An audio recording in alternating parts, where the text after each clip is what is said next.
In this video, we are taking you on a short trip to Isle of Wight in the UK. Isle of Wight is a small island in the southern part of coastal England. It's easily reached from the mainland using a ferry. If you're travelling by car, there are two main ports on mainland UK for both vehicles and foot passengers, in Portsmouth and in Southampton, with two main companies running regular trips to the Isle of Wight. Red Funnel leaves from Southampton and White Link from Portsmouth. We have opted for Southampton and Red Funnel this time because it was cheaper than the other company on this occasion, and our chosen camping was only 2 minutes drive from East Cowsport, which is used by the Red Funnel. As we have travelled during the Isle of Wight Festival period, which takes place on the island every year in June, prices were off the roof, and for our camper van for 2 adults, 1 child and the dog travel for free, we have paid a little over £200 for a return ticket. However, outside of event periods, school holidays, you might find better deals, and if you're travelling by foot or with a smaller car, it will be cheaper, so please check all the options before deciding which company and ferry to use. As we have travelled with an early ferry and check-in at the camping was only possible after 12 o'clock, we have decided to drive first to another part of the island in Ryde, which is about 20 minutes drive from East Cowes ferry port. There are toilets available on the promenade, and the beach is really nice and wide, especially during low tide. You get fantastic views of the Solent, and it's a beautiful place to spend the day at the beach or enjoy a lovely walk.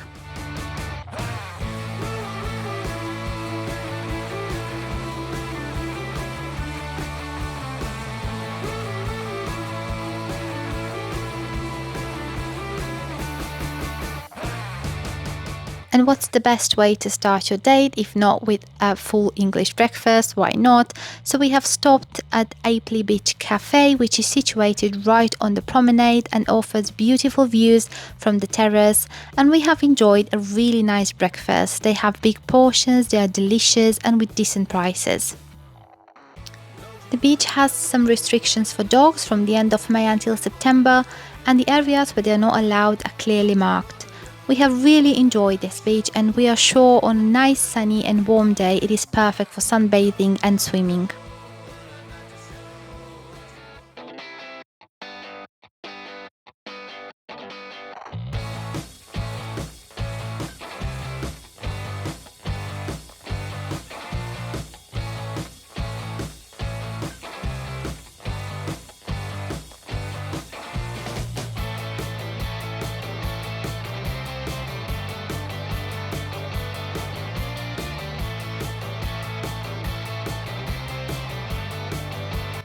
From Ryde, we have drove another 20 minutes to another part of Isle of Wight in Sandown to visit a small but very unusual museum.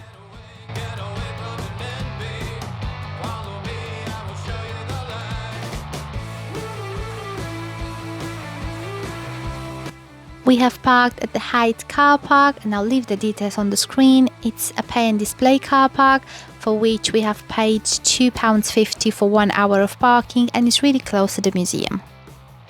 To reach our next point of attraction, we have walked 5 minutes from the car park. The National Poo Museum is for sure an interesting place to visit. The museum is located in an old public toilet building, which is the perfect choice given its theme. It's a dog-friendly museum, and the entry fee is £5 for adults and £2.50 for children over 5 years old, and dogs can visit for free.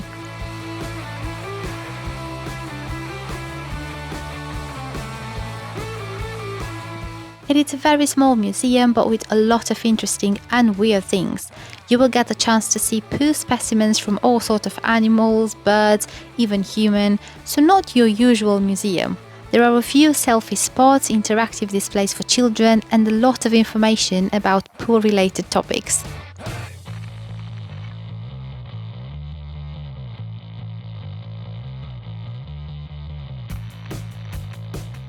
It is for sure a quirky, fun, but very interesting place to visit. As I've mentioned before, it's very small, so you won't require a lot of time to visit. We have visited during a quieter time, however, given the small space, it might become very busy at times. But it's definitely a unique place to check out if you are in the area.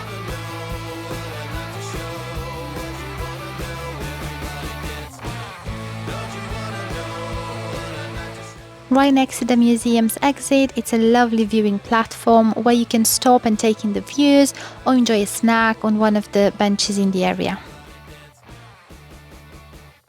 During our visit on Isle of Wight, we have chosen a fantastic campsite situated in East Cowes.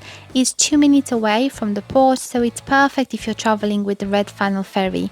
It's also a good choice if you're travelling by foot because it can be reached in about 10 minutes walking from the port. Waverley Park Holiday Centre has static caravans available, hard standing or grass pitches with electricity, but also a big grass area without electricity where tents are also allowed. It's a very nice campsite with really good views of the sea. There is a bar and restaurant available on site which serves breakfast and dinner. From the campsite you can walk directly to the beach via a gate situated on the tent field. The beach is literally a stone away, and while it is not very wide, it's very nice. There are refreshments, snacks and quick meal options available from the small cafe on the promenade. There is a big play area for children with a splash area also, perfect for hot days. A separate grass area with benches overlooking the sea if you prefer to stay out from the beach, some water sports, and all in all, it's a perfect beach area if you're staying at Waverley Park Holiday Centre.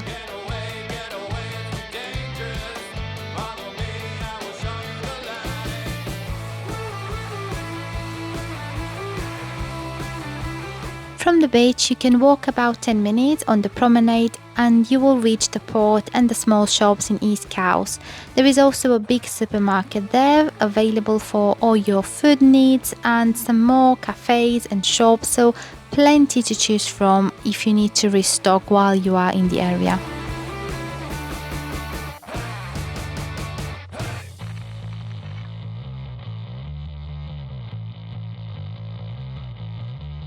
The main reason we have visited Isle of Wight this time was to attend a concert, part of the big annual event Isle of Wight Festival.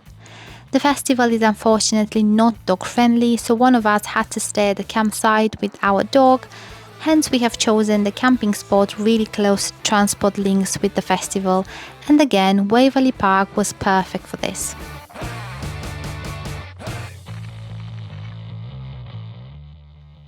The festival shuttle bus had a stop right near the port, so it was very easy to walk to the station from the campsite. And we are not big festival fans, but because Green Day were playing and me and my daughter had to make our dream came true, and all I can say is that even though I was worried, it turned out to be a really well organized event and it felt really safe for family with children too.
We hope you have enjoyed our short Isle of Wight trip, and please stay close if you want to see more of our family adventures from the UK and not only.